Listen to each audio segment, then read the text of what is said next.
अस्सलाम वालेकुम, मैं हूँ बुशरा एंड आप देख रहे हैं बुशरास कोचिंग। तो हम लोग स्टार्ट करते हैं अपनी रिमेनिंग एक्सरसाइज जो कि हमने चैप्टर 8 के जो है स्टार्टिंग में हम लोग ने इसको थोड़ा सा स्किप किया था। तो अब फिर से स्टार्ट करते हैं with remaining questions of remaining exercises.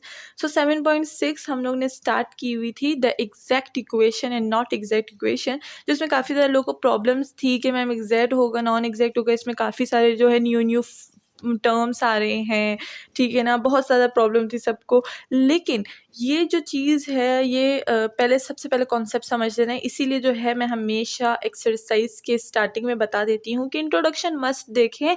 Introduction में सबसे पहले अपलोड करती हूँ, उसमें फिर भी मुझे ना काफ़ी सारे स्टूडेंट्स वो इंट्रोडक्शन के छोटे छोटे क्वेश्चन जो होते हैं वो मुझसे पूछते हैं। So please watch introduction carefully. Okay, now start करते हैं अपनी remaining exercise with question number 7। सो जल्दी से चैनल को सब्सक्राइब कर दें अगर अभी तक आपने चैनल को सब्सक्राइब नहीं किया, बिकॉज यहाँ पर हम लोग मैथ्स का बहुत अच्छा एंड बहुत यूनिक कंटेंट पढ़ते हैं। तो चलिए स्टार्ट करते हैं अपने प्रॉब्लम्स के सॉल्यूशन। सो हम आ गए हैं क्वेश्चन नंबर 7 पर। अगर यहाँ पर हम लोग देखें तो हमें हमेशा क्या मिला होता है, हमें एक m एक हमें n दिया गया होता है। तो m और n का इंट्रोडक्शन में हमेशा से जो है हर क्वेश्चन में देती हूँ। तो अब ये एक्सरसाइज काफ़ी लेंथी है, so we will not introduce any time the m and n। Okay, so आपको याद होना चाहिए कि what is m and what is n, ठीक है ना। आगे बढ़ते हैं, हमारे पास जो है क्वेश्चन नंबर 7 में आ गया है। अब अगर यहाँ पर देखें, सो जब भी हमारे पास इक्वलिटी की उस साइड दोनों साइड क्वेश्चंस होते हैं तो हम लोग क्या करते हैं, हम लोग उससे एक साइड इकट्ठा कर लेते हैं। सो लेट्स इकट्ठा दिस इक्वेशन। ओके, तो ये हो जाएगा हमारे पास क्या, ये हो जाएगा हमारे पास 2x e की power x minus y plus 6x² this will become d of x and minus ये हो जाएगा x d of y equal to 0। So this is the linear equation. ये हो गया हमारे पास इक्वेशन नंबर 1। ना यहाँ पर जो है m हमारे पास क्या है, m हमारे पास ये है एंड n ये है, dy वाला dx वाला m होता है।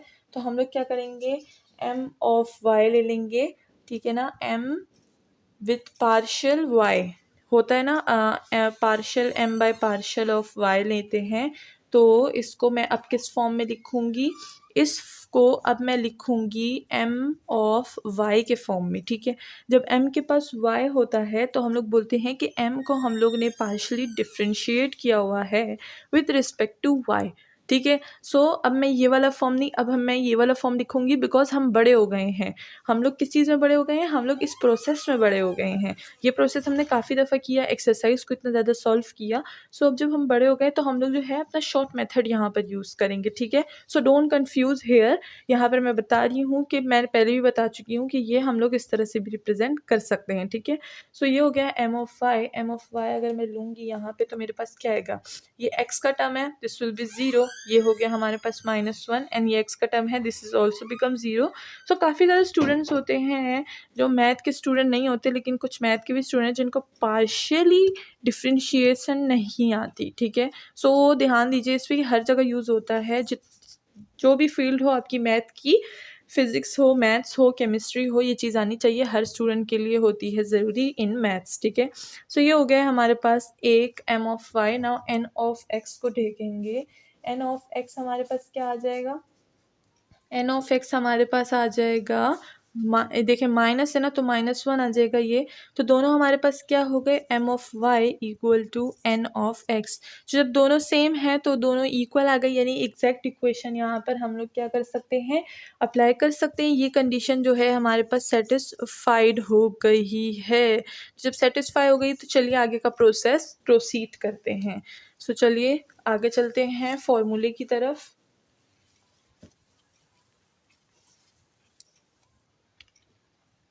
सो हमारा जो फॉर्मूला है जिसको हम लोग बोलते हैं आई ऑफ 1, या फिर इसको आप इकट्ठे भी जो है वो सॉल्व कर सकते हैं। हम लोग ज़्यादातर इसको इकट्ठे सॉल्व करते हैं, ठीक है। लेकिन यहाँ पर फंक्शन जब बड़ा आ जाता है थोड़ा, तो हम लोग उसको फिर अलग अलग जो है इंटीग्रेट कर सकते हैं, ठीक है। एंड में उनको क्या कर देते हैं, एक साथ कर देते हैं अगेन।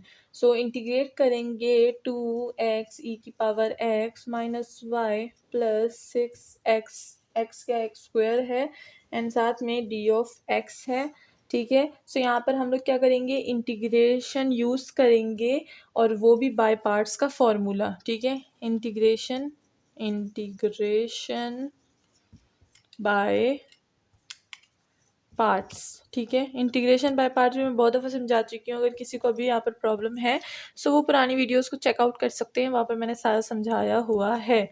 ठीक है, सो इंटीग्रेशन बाय पार्ट, जब भी दो चीज़ें हमारे पास आती हैं फंक्शन में तो हम लोग इंटीग्रेशन बाय पार्ट्स यूज़ करते हैं। सो अगर यहाँ पर देखा जाए तो हम लोग क्या कर लेंगे, ये हो जाएगा 2 और ये हो जाएगा हमारे पास x e की power of x minus, integrate करेंगे x को और जो है नहीं डेरिवेटिव लेंगे x का, D by d of x का डेरिवेटिव लेंगे और इंटीग्रेशन ले लेंगे, अगेन इंटीग्रेशन ले लेंगे यहाँ पे +3x² की। ठीक है, सो ये हो गया है हमारे पास d ऑफ x।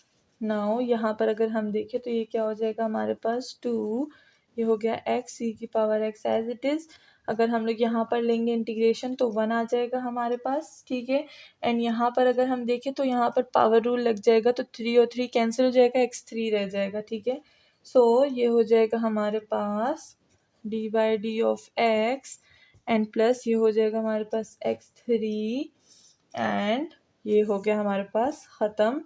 नाउ आगे बढ़ते हैं, ये हो जाएगा हमारे पास 2x e की पावर x माइनस 2, ये हो जाएगा हमारे पास e की power of x minus xy plus 2x³। ठीक है, नाउ आगे बढ़ते हैं, यहाँ पर इसको मज़ीद सिंप्लीफाई करेंगे तो this will become 2x e की power x minus x 2x minus x of y plus 6x³ divided by 3। ठीक है, अगर हम लोग देखें तो इसको तो हमने सॉल्व कर लिया है, ये था हमारे पास फर्स्ट यानी डी ऑफ एक्स वाले को हमने सॉल्व किया। नाउ अगर हम लोग अब देखें हमने जो है एम को सॉल्व कर लिया, अब एन को सॉल्व करेंगे तो ये जो है हमारे पास एक पार्ट हो गया। नाउ सेकंड पार्ट,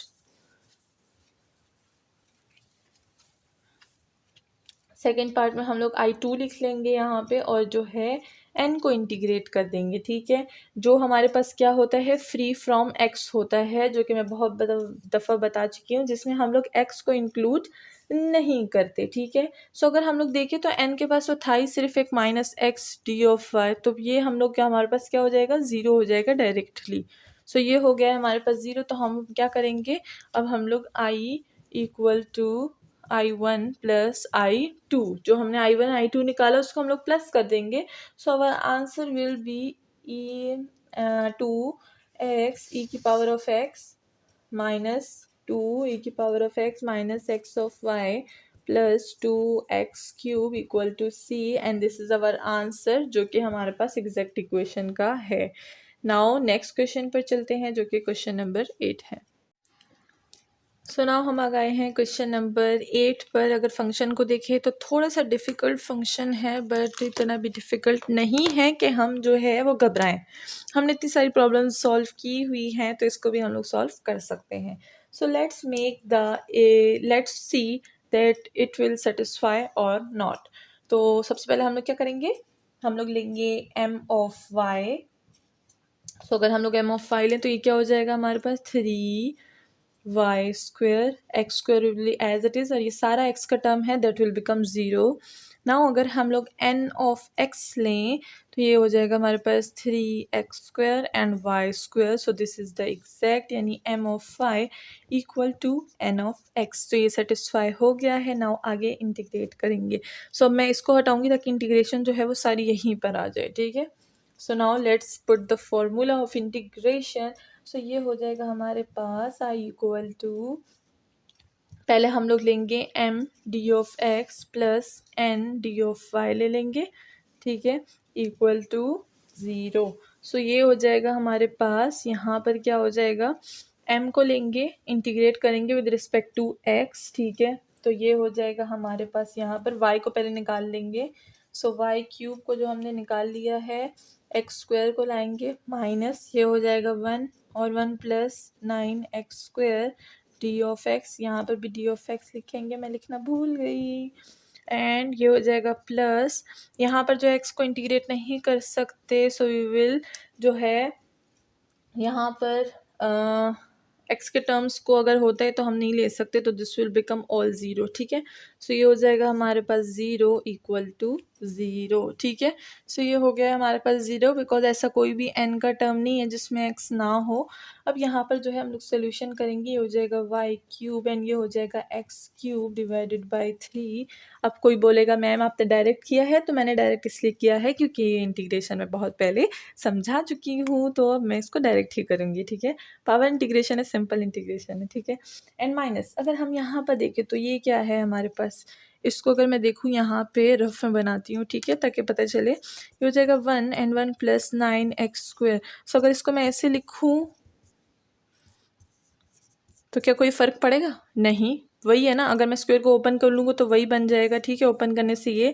लेकिन अगर मैं इसको क्लोज़ करूँगी तो क्या बनेगा? यहाँ पर हमारे पास एक फार्मूला बनेगा जो कि tan का है हमारे पास, ठीक है। tan इनवर्स का फार्मूला बन जाएगा हमारे पास, ये भी मैं बहुत दफ़ा बता चुकी हूँ। 1 डिवाइड बाय 1 प्लस u², ठीक है। सो ये हमारे पास फार्मूला बन गया, तो यहाँ पर मैं क्या करूँगी, tan इनवर्स यूज़ कर लूँगी। सो ये हो जाएगा हमारे पास -1/9 एंड दिस विल बी, अच्छा यहाँ पर अगर हम लोग बात करें ना उसकी, तो हम लोग क्या करते हैं कि ये जो है हमारे पास ये वाला हम लोग यहाँ पर क्या करेंगे कि हम लोग यहाँ पर x को नहीं लेंगे, तो इस वजह से हम लोग इस फॉर्मूले को थोड़ा सा एलेबरेट करेंगे। किस तरह से, 1/9 को बाहर ले लेंगे, या फिर आप क्या करेंगे कि 1/9 से ना इसको भी 9 से डिवाइड कर दें और इसको भी 9 से डिवाइड कर दें। तो अगर हम लोग इसको 9 से डिवाइड करेंगे, इसको भी 9 से डिवाइड करेंगे, तो ये 1/9 हो जाएगा, 9/9 दिस विल बी कैंसिल, ठीक है ना। सो यहाँ पर हमने डिवाइड कर दिया, ये हो गया 1/9 एंड इसको हम लोग निकालेंगे, ये हो जाएगा डी ऑफ एक्स। अच्छा वो वाला मैं हटा देती हूँ ताकि कन्फ्यूजन ना रहे, अभी मैं नीचे लिखूँगी ना तो वो हो जाएगा वहाँ पर एडजस्ट, ठीक है। सो इधर ये ऐसे ही रहने दें। तो अब यहाँ पर है हमारे पास, मैं क्या करूँगी, मैं यहाँ पर जो है यहाँ पर और यहाँ पर अब मैं इसको इंटरचेंज करूँगी, एक्स टर्म को इधर लेकर आऊँगी, इस टर्म को इधर लेकर आऊँगी, इसलिए मैंने 1/9 को बाहर ले लिया, ठीक है। सो ये हो जाएगा हमारे पास x², ठीक है, एंड ये हो जाएगा +1/3 का होल स्क्वायर, ठीक है। तो इस तरह से हम लोग क्या करेंगे, इसको थोड़ा सा इलेबरेट करेंगे ताकि हम लोग फार्मूला बना सकें। वो तो यहाँ पर मैंने आपको सिंपली बताया ना कि ये फार्मूला बन रहा है tan इनवर्स का, बट ये जो है प्रॉपर फॉर्म नहीं है इसकी, तो इसको हम लोग प्रॉपर फॉर्म में लाने के लिए ये मेथड करेंगे, ठीक है। So let's see this method. मैंने क्या किया, इस वाले टर्म को इधर ले आई, इस वाले टर्म को इधर ले आई, फिर मैंने इसको 9 पे डिवाइड कर दिया, तो ये हो गया डिवीजन, एंड यहाँ पर मैंने 1/9 को जो है वो बाहर ले दिया। अब यहाँ पर हमने क्या करना है, ये है x², ये है 1/3। तो अब अगर मैंने tan का फॉर्मूला बनाना है तो इसके लिए मैंने क्या करना होगा कि 1/3 को मैंने यहाँ पर मल्टीप्लाई भी करना होगा, तब हमारा जो है फॉर्मूला बन सकता है। तो यहाँ पर जो चीज़ है वो तो कंटिन्यू रहेगी, यहाँ पर हो जाएगा 1/9, ठीक है। एंड ये हो जाएगा tan का क्या होता है, u tan a u/a होता है, ये वाला फॉर्मूला होता है हमारे पास tan इनवर्स का। तो इसको हम लोग प्रॉपर तरीके से अगर यहाँ पर देखिए, ये हो गया u, ये हो गया a, तो ये जो a होता है ये यहाँ पर आता है हमारे पास, तो ये हो जाएगा 1 डिवाइडेड बाय 1/3, ठीक है ना। ये हो गया हमारे पास a, 1/a होता है, ठीक है। सो ये हो गया है हमारे पास। नाउ अगर हम लोग देखें तो tan इनवर्स लिख लेंगे u/a, तो ये क्या हो जाएगा हमारे पास x, ये होल है, ठीक है। तो हम लोग x² नहीं यूज़ करेंगे, हम लोग x यूज़ करेंगे। सो x डिवाइडेड बाय a क्या है 1/3, तो हमारे पास जो फॉर्मूला है वो कुछ इस तरह से बनेगा, ठीक है। इस फॉर्मूले को ध्यान से कीजिएगा, ये वाला क्वेश्चन अक्सर जो है टीचर्स देते हैं एग्जाम में, बिकॉज यहाँ पर जो है tan का फॉर्मूला थोड़ा सा ज़्यादा कॉम्प्लिकेटेड है, तो ये बहुत ज़्यादा इंपॉर्टेंट है, इसको बिल्कुल मिस मत कीजिएगा, ठीक है। सो ये हो गया हमारे पास tan इनवर्स का फॉर्मूला। आगे अगर हम लोग देखें तो हमारे पास और कुछ नहीं बचता, ये तो ज़ीरो ही है, तो इसको हम लोग जो है स्किप कर देंगे और इक्वल टू ज़ीरो कर देंगे, ठीक है। नाउ इस फॉर्मूले को और अरेंज करेंगे ऊपर जाके, तो चलिए देखते हैं।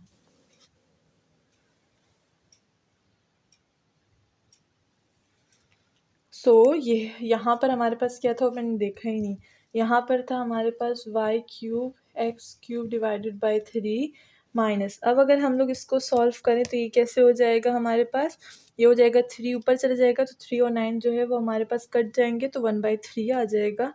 एंड ये हो जाएगा हमारे पास tan इनवर्स, और ये हो जाएगा हमारे पास 3 जो है वो ऊपर आ जाएगा, तो ये हो जाएगा हमारे पास 3x and that's all equal to 0।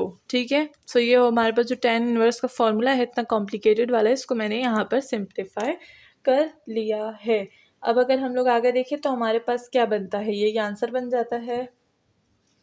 अगर हम यहाँ पर देखें तो y है हमारे पास x क्यूब y क्यूब, ठीक है। तो 3 को मैं क्या करूँगी, यहाँ पर भी नीचे 3 है, यहाँ पर भी नीचे 3 है, तो 3 को मैं मल्टीप्लाई कर दूँगी। सो यहाँ से भी कट जाएगा, यहाँ से भी कट जाएगा, और ये हो जाएगा हमारे पास minus tan inverse 3x equal to 3c। यहाँ पर कांस्टेंट का c आएगा एंड 3c भी हमारे पास c के इक्वल ही है, तो बस एज इट इज़ हमारे पास जो आंसर है वो आ चुका है। एंड जैसे कि मैंने बोला ये वाला थोड़ा कॉम्प्लिकेटेड है, क्योंकि यहाँ पर हम लोग tan का इन्वर्स कॉम्प्लिकेशन से यूज़ करते हैं। सो इसको जो है बहुत प्रैक्टिस कीजिएगा इसकी, ताकि जो फॉर्मूला है ये आपसे गलत ना हो। तो चलिए चलते हैं नेक्स्ट क्वेश्चन की तरफ, दैट इज क्वेश्चन नंबर 9।